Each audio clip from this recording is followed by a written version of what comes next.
Hey everyone, welcome back to the channel. I'm Colton, and today's video is all about my suggestion to you that you do not need to upgrade your camera body.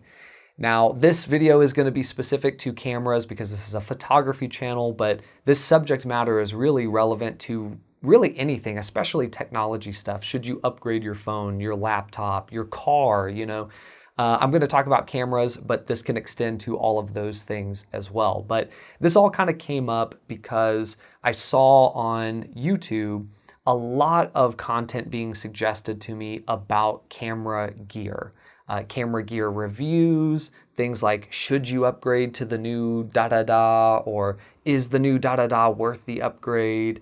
And also kind of seeing like this sort of joint release effort by different content creators to all release their new preliminary look at a camera on the same day at the same time, sort of in partnership with whatever camera manufacturer they were getting this gear from. It's like sort of becoming just part of the marketing campaign of these different companies. Like, we'll give you this camera to review, but the requirements are that you can't post it until a certain day because it's part of our launch of this new camera. And it's like, I don't know, that kind of feels a little icky to me. But at the same time, what's I think a little bit more concerning is that you have this oversaturation of content that's focused on gear.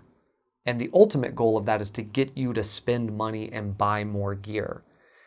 Now, content creators aren't going to necessarily come out and say that to you, but what's happening is a lot of views come from gear reviews and gear discussions. And so people will watch that kind of content. And that encourages content creators to then make more content like that. And to facilitate making more content like that, they're hoping that camera manufacturers will send them gear to be able to test and review and talk about.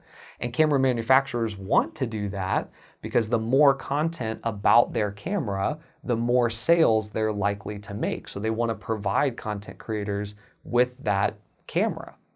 And of course, they're going to have stipulations that, you can, if this is a launch of a camera, you have to wait to post your video. And we're going to do this massive campaign with all the content creators. And it becomes this very orchestrated ordeal. Now, generally speaking, content creators are free to say whatever they want on paper. The reason I say that is because, yes, they could say whatever they want about this camera gear.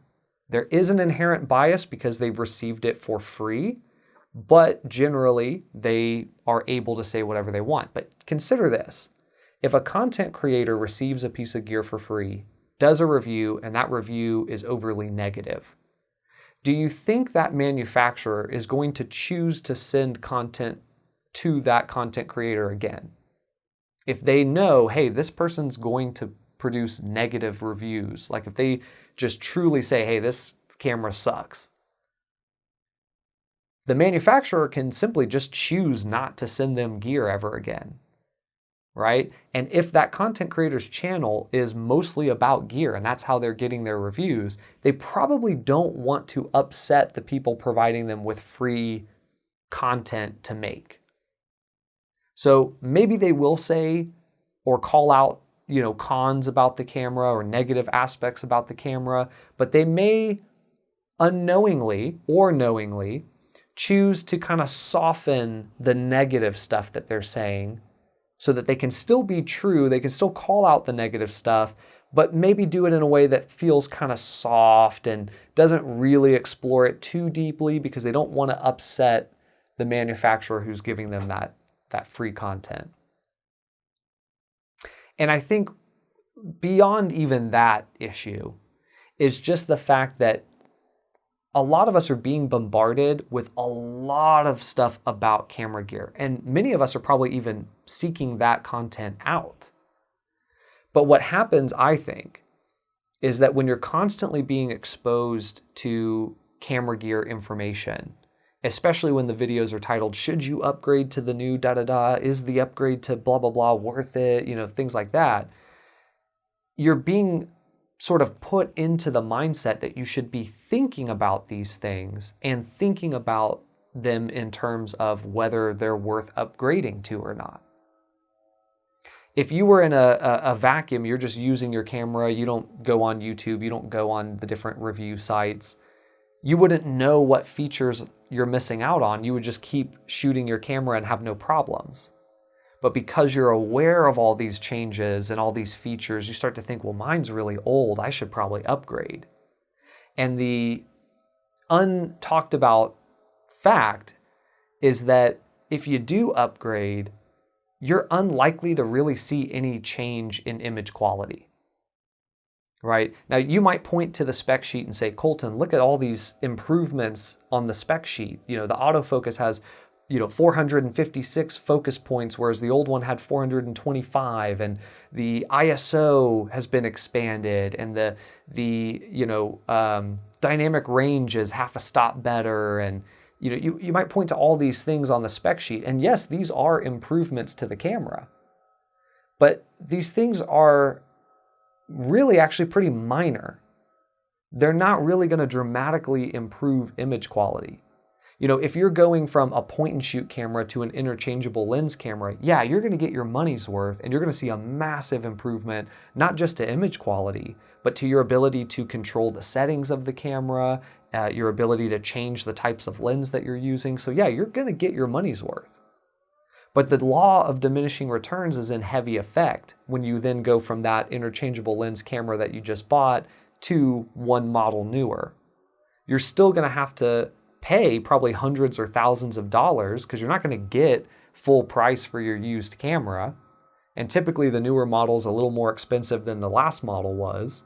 So that $100 to $1,000+ that you're going to spend in between, you're not really going to get that much amount of image quality improvement, because really you're going to get next to nothing in terms of image quality improvement. Again, unless you're going from a point and shoot to an interchangeable lens camera, or you're going from an interchangeable lens camera that has a 16 megapixel sensor to a 50 megapixel sensor, you're just not really going to see improvement. And if you can't see it, your audience definitely can't see it.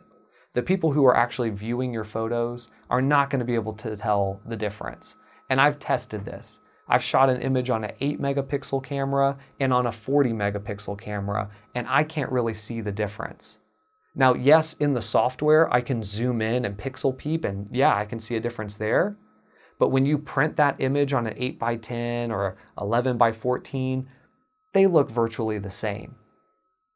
And for most of us, the vehicle that we're going to use to show our image off is going to be a cell phone, where you're actually going to get not even the full screen. You're going to get like this much of the screen. A third of this already small screen is what your image is going to take up when you post it on Instagram or Facebook or whatever. So you're not even getting the full screen. You're getting this tiny little area that people are viewing. They're not going to be able to tell the difference between an 8 megapixel, a 40 megapixel, or even more smaller than that, the upgrade where you went from a 24 megapixel to another 24 megapixel that has half a step, better dynamic range. Like, they just can't tell. It's not worth the money. The money could be better spent buying peripheral gear or just saving it. I mean, that's the harsh reality. Now, sometimes cameras will be deployed and they'll have some significant quality of life improvements. Maybe the battery life is way better, or the autofocus is way better, and it's like that might be worth it for those specific features. But typically, they're not. I originally had the Sony A7, and that camera wasn't that great. The battery life was terrible, the autofocus was terrible, there were a lot of problems, ergonomics, and the A7 III came out and resolved most of those issues. The autofocus was way better, the battery life like 2 to 3 times better, the ergonomics were better. The image quality was basically the same between those two cameras. But the quality of life improvements were so significant that it was worth the money to upgrade in that case. But then when you look at the A7 III to A7 IV, it's like, these are minor adjustments. If I was going from an A7 and choosing between an A7 III or A7 IV, that might make sense. But if I'm going from an A7 III to an A7 IV, that's just a waste of money at that point. So I don't think a lot of content creators and bloggers and article writers really let you know that kind of info. They just report on the facts of the camera. Is the camera good or not? But they don't really tell you that, hey, if you upgrade, you're really not going to see a difference here. That's just the reality. Unless there are some specific features that you have just been sorely missing, or the quality of life improvement is so significant, it just isn't worth that amount of money that you're going to spend to perform the upgrade. And there's just not a lot of people saying that. So I want to say that to you. If you're thinking about upgrading, honestly, you don't need it, and you're really not going to see much improvement. Again, the money would be better spent buying better flash equipment, or buying, gear that will enable you access to photography that you didn't previously have. If you're using one lens, maybe it's better to spend the money buying some different lens so that you have different perspectives that you can shoot and focal points that you can shoot, or just saving the money. Now, at the end of the day, this is your money. You can do whatever you want with it. If you want to buy the new camera just because you have the money available and why not, then do it. It's your money. But if you're sitting there thinking about upgrading for no other reason than just like you're getting all this content fed to you and you're being put in that mindset, then maybe I can just be the one person saying, hey, you really don't need to upgrade. What you have is perfectly fine. I'm shooting on a camera from 2006 and from 2010. Those are my two main cameras, and I'm producing excellent work. They lack a lot of features, but I don't really actually need those features.